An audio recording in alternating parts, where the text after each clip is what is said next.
ကိုအထင်မသေးပါနဲ့အလုပ်တစ်ခုကိုငါမလုပ်နိုင်ပါဘူးလို့ဘယ်တော့မှမတွေးလိုက်နဲ့ကိုကိုဆုံးခွာသွားတဲ့သူတယောက်ကိုငါမမေ့နိုင်ပါဘူးလို့မတွေးလိုက်ပါနဲ့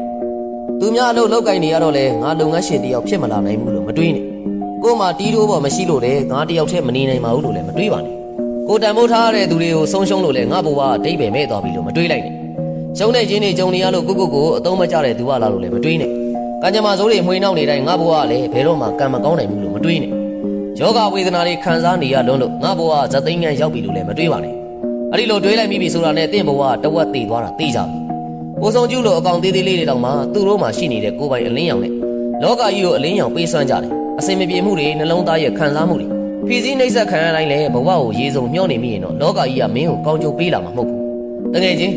ကိုအထင်သေးတဲ့တနေ့မင်းဟာတန်မိုးမဲ့တဲ့လူတစ်ယောက်ဖြစ်မှန်းမသိဖြစ်လာပြီလူလောကကိုလက်ကမ်းကြိုးစို့ခဲ့တဲ့မိဘမျက်နှာကိုအုံမဲတုတ်တယ်လို့ပဲ